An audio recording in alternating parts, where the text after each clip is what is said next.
السلام علیکم ورحمۃ اللہ وبرکاتہ۔ الحمدللہ وکفی وسلام علی عبادہ الذین اصطفی، اما بعد فاعوذ باللہ السمیع العلیم من الشیطان الرجیم من ہمزہ ونفخہ ونفثہ، بسم اللہ الرحمن الرحیم۔ فبشر عبادی الذین یستمعون القول فیتبعون احسنہ، اولئک الذین ہداہم اللہ واولئک هم اولو الالباب۔ رب اشرح لی صدری ویسر لی امری واحلل عقدۃ من لسانی یفقہوا قولی۔ ناظرین، پروگرام صوت ہادی لے کے حاضر خدمت ہوں اور اللہ کی بارگاہ میں دعا گو ہوں کہ اللہ تعالیٰ اس پروگرام کے ضمن میں جو کچھ بھی کہا جائے کتاب اللہ اور سنت رسول اللہ صلی اللہ علیہ وآلہ وسلم کی تعلیمات کی روشنی میں اللہ جل شانہ ہم سب کو ان تعلیمات پر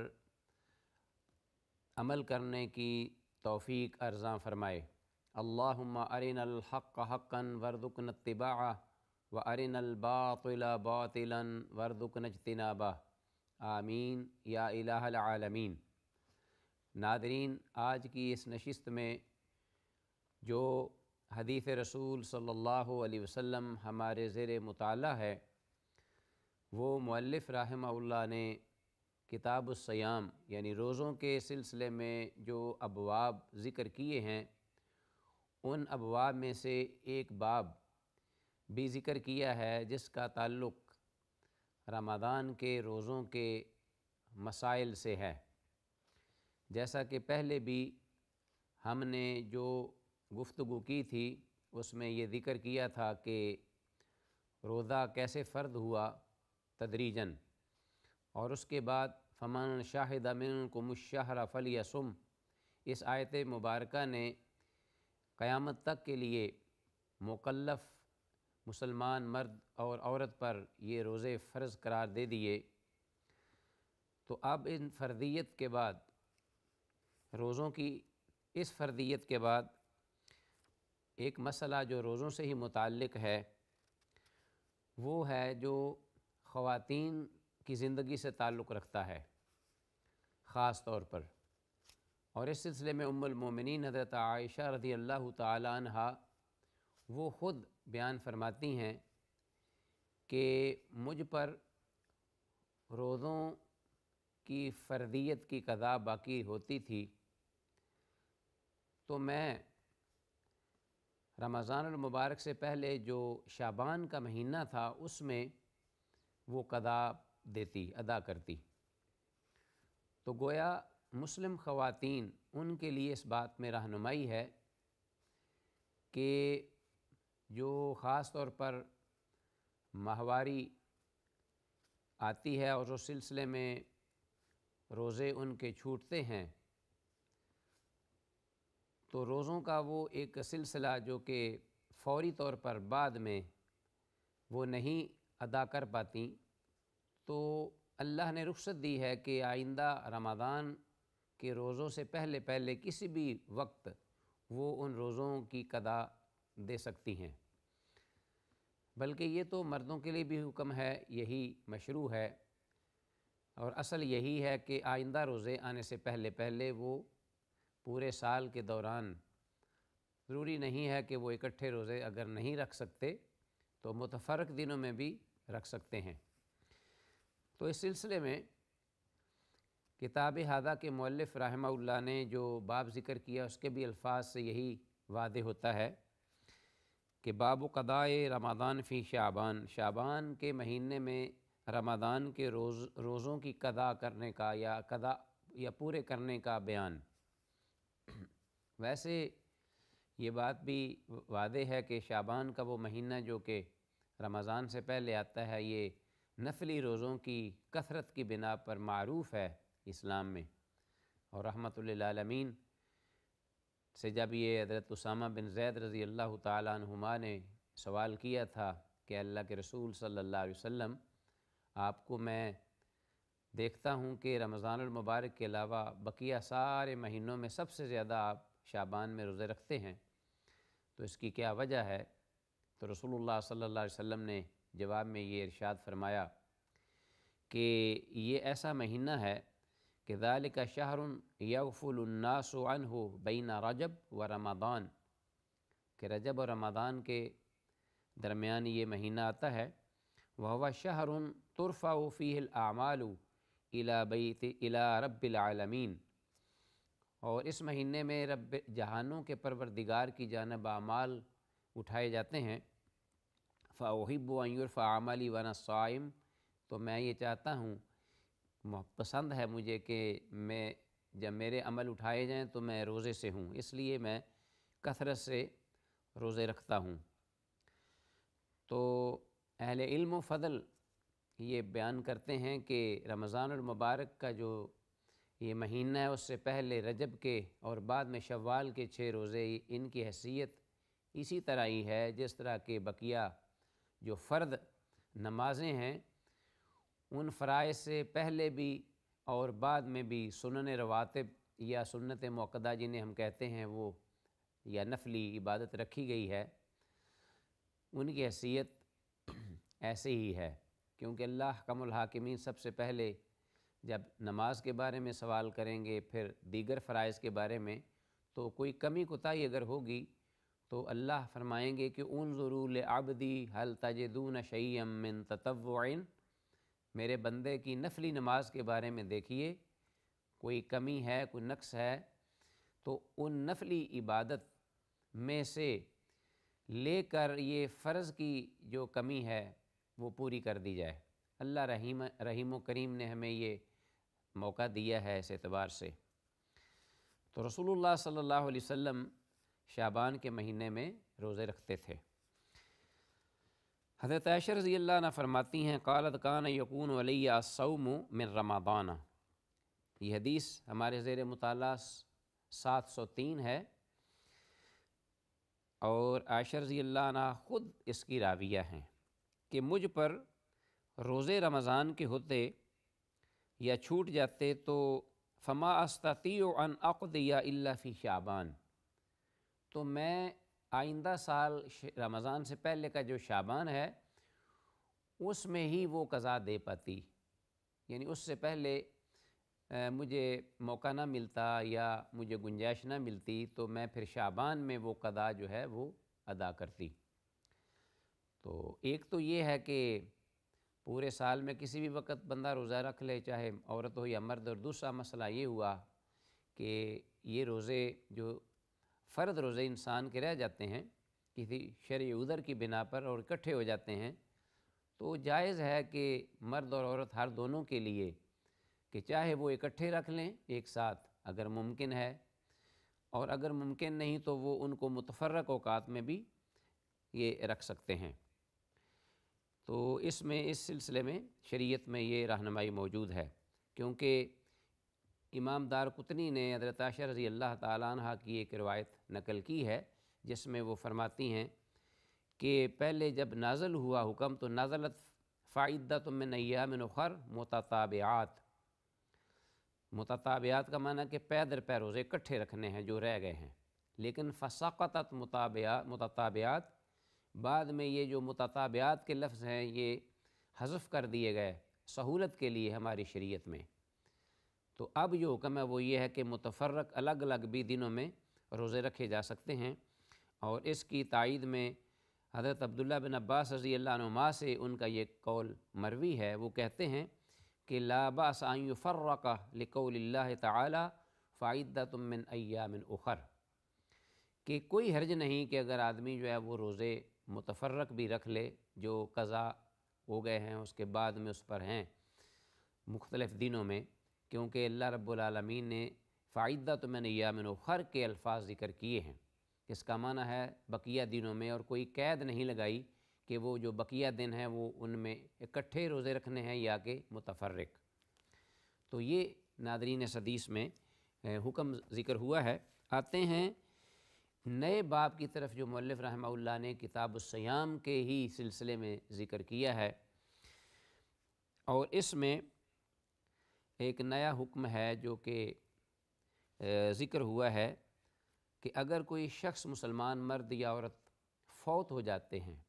وہ ان پر ظاہر ہے کہ جو ہی اس دنیا سے وہ کٹ آف ہوئے تو ساتھ ہی ان پر جو حکم احکام ہوتے ہیں شرعی ایک مکلف پر، وہ بھی ختم ہو جاتے ہیں۔ لیکن ایک صورت ایسی ہوتی ہے کہ زندگی میں ان سے کچھ عبادات بقیہ جو ان کے ذمے ہوتی ہیں وہ رہ جاتی ہیں، کسی عذر کی بنا پر یا سستی یا غفلت کی بنا پر، لا سمح اللہ لنا۔ تو اب ان کے بارے میں کیا حکم ہے روزوں کے سلسلے میں، یہ رہنمائی ہے۔ تو باب کے جو الفاظ ہیں وہ میں چاہوں گا کہ آپ کے سامنے ذکر کروں۔ باب قضاء الصیام عن المیت، کہ میت کی طرف سے روزے رکھے جانے کا بیان یا ذکر۔ حدیث نمبر 704 ہے، 704۔ یہ بھی حدیث حضرت عائشہ رضی اللہ تعالیٰ عنہ سے مروی ہے، اور اس سلسلے میں جو مختصر حدیث کے الفاظ ہیں وہ میں چاہتا ہوں کہ پہلے ذکر کروں۔ حضرت عائشہ رضی اللہ تعالیٰ عنہ سے یہ مروی ہے کہ ان رسول اللہ صلی اللہ علیہ وسلم قال، کہ اللہ کے رسول صلی اللہ علیہ وسلم نے ارشاد فرمایا، من مات وعلیہ صیام، وہ شخص جو فوت ہو جائے یعنی مسلمان مرد یا عورت، وعلیہ صیام، اور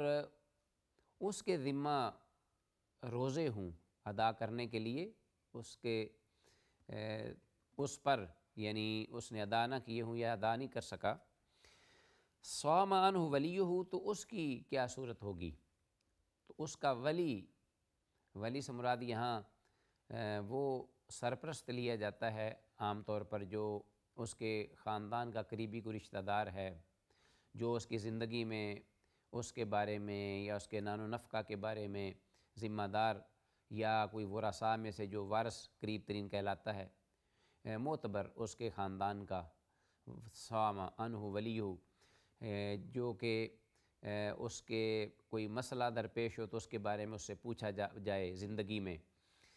تو ایسا شخص جو ہے وہ اس کی طرف سے روزے رکھ لے۔ اب ناظرین دیکھیے، اس حدیث میں جو الفاظ ہیں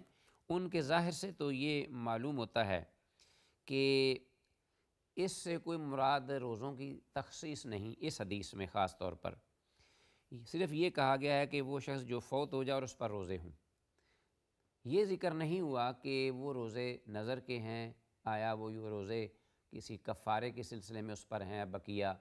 یا کوئی فرض روزے واجب روزے اس پر تھے رمضان کے جو وہ نہیں رکھ پایا اور وہ فوت ہو گیا ہے۔ اس حدیث میں اس کا ذکر نہیں ہے، تو بظاہر یہی معلوم ہوتا ہے کہ اس کا جو وارث یا ولی ہے وہ اس کی طرف سے روزے رکھ کر اس کی قضا دے دے، تاکہ اس سے یہ بوجھ اتر جائے روزوں کا جو فرض تھا اس پر۔ اور اسی پر ہی اہل حدیث جو علماء ہیں ان کا عمل ہے، بلکہ یہاں تک حضرت حسن بصری رحمہ اللہ نے تو یہ بھی کہا ہے کہ اگر کسی شخص پر پورے ایک مہینے کے روزے ہیں تو اکٹھی ایک جماعت 30 لوگ جو ہیں وہ اگر اس کی طرف سے روزے رکھ لیں ایک ہی دن، تو اس کی طرف سے وہ پورے مہینے کے جو روزے ہیں وہ قضا ہو جائیں گے۔ تو معلوم ہوتا ہے کہ یہ نیابت جو کہ روزے کے سلسلے میں ہے، نماز میں نہیں۔ نماز اگر آدمی پر ہے، نمازیں اگر آپ زندگی میں اس نے نہیں پڑھی یا ادا نہیں کی، اور اس کی چھوٹ گئی کچھ نمازیں، پڑھ نہیں سکا اور دنیا سے چلا گیا ہے، تو کوئی اس کی طرف سے فرض نماز وہ ادا نہیں کر سکتا۔ یہ نیابت نماز میں نہیں ہو سکتی، روزے میں جس طرح کہ یہاں ہوئی ہے۔ اسی لیے امام ابن تیمیہ رحمہ اللہ نے یہ ذکر کیا ہے کہ نماز کو ارکان دین میں سے یہ خصوصیت حاصل ہے کہ اس کو ایمان کی جگہ پر رکھا گیا ہے، تو ایمان میں بھی نیابت نہیں ہو سکتی۔ کوئی یہ نہیں کہہ سکتا کہ فلاں شخص جو ہے وہ میری طرف سے ایمان لے آئے اور میں چلو ایمان سے تہی دامن رہوں، تو میری طرف سے وہ جو اس کا ایمان ہے وہ مجھے بھی کافی ہو جائے گا، یہ نہیں ہو سکتا۔ ہر آدمی کو انڈیویجولی اور کولیکٹیولی انفرادی اور اجتماعی طور پر ایمان لانا ہوگا نجات کے لیے، وگرنہ اس کی نجات ممکن نہیں۔ بعین ہی شیخ الاسلام ابن تیمیہ رحمہ اللہ کہتے ہیں کہ دیگر ارکان میں سے نماز جو ہے اس کو بھی ہر شخص کے لیے اس طرح ضروری ہے جس طرح کہ ایمان لانا نجات کے لیے، وہ اکیلا ہو یا اکٹھے وہ نماز پڑھیں، ادا کریں ہر صورت میں۔ اور اس کی وہ دلیل قرآن حکیم کی آیت دیتے ہیں کہ وما کان اللہ لیضیع ایمانکم، اور اللہ آپ کے ایمان کو ضائع نہیں کریں گے۔ جب قبلہ تبدیل ہوا تو اس وقت جو نمازیں انہوں نے بیت المقدس کی طرف منہ کر کے ادا کی تھیں، تو اچانک قبلہ بدلا، تبدیل ہوا، تو صحابہ کرام پریشان ہو گئے کہ اے اللہ کے رسول وہ جو نمازیں ہم نے پہلے پڑھیں قبلہ اول کی طرف منہ کر کے، تو ان کا کیا بنے گا؟ وہ ہماری نمازیں ضائع ہو جائیں گی۔ تو اللہ کی طرف سے اس سوال پر یہ جواب آیا کہ وما کان اللہ لیضیع ایمانکم، کہ اللہ تمہاری ایمان ضائع نہیں کرے گا۔ تو انہوں نے یہاں سے استدلال کیا کہ اللہ تمہاری نماز ضائع نہیں کرے گا، گویا کہ اللہ نے نماز کی جگہ ایمان کا تذکرہ کیا ہے، گویا کہ نماز ایسے جیسے ایمان ہے۔ تو بہرحال یہ ایک نقطہ تھا جو میں چاہتا تھا کہ آپ کے گوش گزار کروں کہ نماز کی طرف، نماز میں نیابت نہیں۔ حضرت شاہ ولی اللہ محدث دہلوی رحمہ اللہ، انہوں نے بھی حجت اللہ البالغہ میں یہی ذکر کیا ہے کہ روزے جو ہیں وہ ولی رکھے گا، کوئی بھی روزے خواہ نظر کے ہوں یا کفارے کے ہوں، تو وہ ولی جو ہے وہ اس کی طرف سے روزے رکھ سکتا ہے۔ اور یہ ہم نے ذکر کیا ہے کہ ولی سے مراد کیا ہے۔ آتے ہیں آگے، دوسری حدیث ہے، حدیث نمبر 705 اسی باب کے تحت، جو کہ ہم نے ذکر کیا ہے باب قضاء الصیام عن المیت، میت کی طرف سے روزے رکھنے کا بیان۔ تو یہ حدیث نمبر 705 ہے، 705، حضرت عبداللہ بن عباس رضی اللہ تعالیٰ عنہما سے مروی۔ اس میں بھی یہی رہنمائی کی گئی ہے اسی مسئلے کے بارے میں۔ آتے ہیں الفاظ ذکر کرتے ہیں۔ حضرت عبداللہ بن عباس رضی اللہ عنہما فرماتے ہیں قال جاء رجل الی النبی صلی اللہ علیہ وسلم، کہ ایک آدمی آیا اللہ کے نبی صلی اللہ علیہ وسلم کی خدمت میں، فقال، تو اس نے کہا، یا رسول اللہ، اے اللہ کے رسول صلی اللہ علیہ وسلم، ان امی ماتت، میری ماں فوت ہو گئی ہے، وعلیہا صوم شہر، تو اس پر ایک مہینے کے روزے ہیں، افاقدیہ علیہ عنہا، تو کیا میں اس کی طرف سے وہ روزے رکھوں جو اس پر تھے اور وہ دنیا سے رخصت ہو گئی؟ قال نعم، آپ نے فرمایا ہاں۔ قال فدین اللہ احق ان یقضی، کیونکہ اللہ کا جو قرض ہے وہ زیادہ حق رکھتا ہے کہ اس کو ادا کیا جائے۔ یہ رحمت للعالمین نے آگے سے جواب میں فرمایا، جس سے معلوم ہوا کہ میت کی طرف سے جو روزہ ہے وہ اس کا ولی، سرپرست، قریبی رشتہ دار اس کا بار اور بوجھ اتارنے کے لیے رکھے۔ ناظرین، انشاءاللہ اس حدیث سے متعلقہ گفتگو بقیہ آئندہ پروگرام میں ہوگی۔ سر دست جو کچھ کہا سنا ہے، دعا ہے کہ اللہ تعالیٰ اس کو سمجھنے اور اس پر عمل کی توفیق دے۔ السلام علیکم ورحمۃ اللہ وبرکاتہ۔